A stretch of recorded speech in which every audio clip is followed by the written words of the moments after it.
pessoal, beleza? Eu sou o Túlio Schomer do canal Resumo da Ópera e nesse vídeo o Aurélio Schomer, autor de O Evangelho segundo a Filosofia, vai falar para nós sobre o dilema da morte segundo a ótica do Evangelho e da filosofia. A morte é inaceitável. No livro O Evangelho segundo a Filosofia, eu dedico um capítulo todo sobre a morte.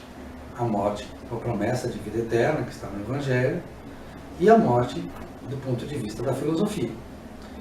Tem que dividir isso em vários vídeos, porque o capítulo é longo e o tema é abrangente. Pensar na morte é pensar na vida, é situar a vida.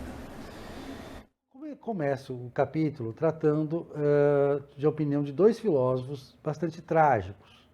Blaise Pascal, que faz a aposta de Pascal na vida eterna, na existência de Deus, e Schopenhauer. Pascal faz sua aposta porque ele enxerga a vida como um mundo, uma vida entre dois abismos infinitos. O tempo que passou antes de nós e o tempo que virá depois que nós formos. E é muito difícil para ele se aceitar no meio desse abismo. Pascal é um dos que considera, e na filosofia normal se considerar assim, que a morte é completamente inaceitável. A morte não é fácil de aceitar a morte. Schopenhauer também é trágico em relação à morte. Ele vai ter problemas no final da vida de aceitar a ideia de morte.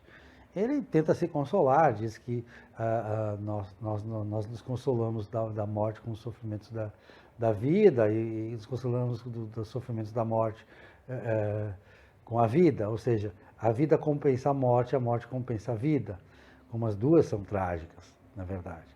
Mas é uma visão muito trágica e que esse pensamento trágico que não corresponde à média da filosofia e não corresponde principalmente à média do que as pessoas pensam sobre a morte. Nós somos muito mais otimistas que isso, muito mais esperançosos.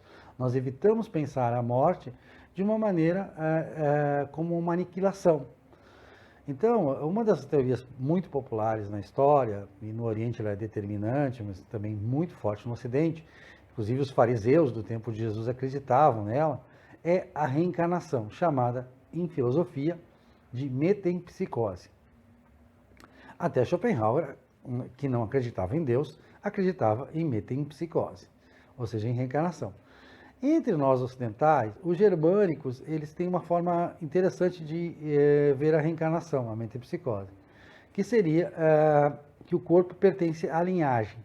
Então, o neto seria a reencarnação do avô. Se a conta não fechasse, seria do bisavô, do trisavô e assim sucessivamente. Os germânicos tinham essa crença, por quê? Porque a alma pertencia à família, à linhagem, ao clã, à tribo. Claro que com o tempo eles vão mudar e vão aceitar todos a ideia de vida eterna, de salvação. Essa ideia de vida eterna, ela está no Evangelho de forma um pouco explicada, ela vai ser mais explicada também no Novo Testamento, mas de um modo geral, todo o cristianismo vai aceitar a ideia da ressurreição em íntegro após o juízo final, ou seja, nós voltaríamos na forma como nós partimos, no corpo no qual nós partimos, ou seja, sem reencarnação, nega a metempsicose dos fariseus. Os saduceus, na época, acreditavam na aniquilação, acreditavam que não havia nada além da morte. Não havia nenhuma corrente no judaísmo, talvez os essênios, mas de uma maneira um pouco diferente, que acreditassem no projeto de vida eterna, que é próprio do cristianismo, é próprio do Evangelho, é próprio do Novo Testamento. Então, para começar, é isso. Vamos situar como a filosofia encara a morte, geralmente de forma trágica, de forma de não aceitação, e acaba filósofos extremamente céticos, como Schopenhauer, acreditando em metempsicose como uma salvação no fim da vida. Todos nós precisamos de uma redenção. Todos nós precisamos acreditar que algo há além da morte. E dos projetos de vida eterna, os islâmicos também copiam o cristianismo nesse ponto, com a adição das 40 virgens, que é um pouco anedótica, mas que está realmente de fato no Alcorão, esse projeto parece a todos no Ocidente pelo menos o mais completo, porque ele nos promete não uma alma por empréstimo, que é a reencarnação com a proposta de metempsicose, como não se tem memória da vida anterior, então é como se você tivesse vivido com uma alma emprestada, aquela alma não é propriamente sua em termos de personalidade, em termos de ego, em termos do que nos faz sentir humanos. Então o projeto de vida eterna é mais completo. E o que ocorre entre a morte e o juízo final? Bem, aí o catolicismo vai desenvolver a teoria de purgatório, que era muito interessante do ponto de vista de orar pelas almas, e o protestantismo, principalmente o calvinismo, vai propor um sono, a ideia de um sono em que se descansaria até o juízo final. Outras ideias, como os adventistas e os testemunhos de Jeová, falam em aniquilação dos não eleitos e a promessa de ressurreição também íntegro dos eleitos.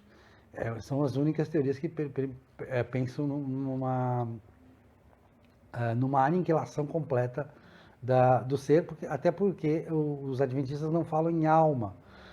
O conceito de alma é a alma vivente, ou seja, não é uma alma como um sopro de vida, algo separado do corpo. Isso é muito importante também, vamos tratar disso no outro vídeo, mas por enquanto ficamos com essa constatação de que a morte é um grande tema para todos, é um tema inescapável na filosofia, talvez o maior tema da filosofia, e é um tema também bastante presente no cristianismo. Então, se você gostou desse vídeo, deixe o seu like, se inscreva no canal e não se esqueça, o livro O Evangelho segundo a Filosofia está disponível para venda em todas as livrarias.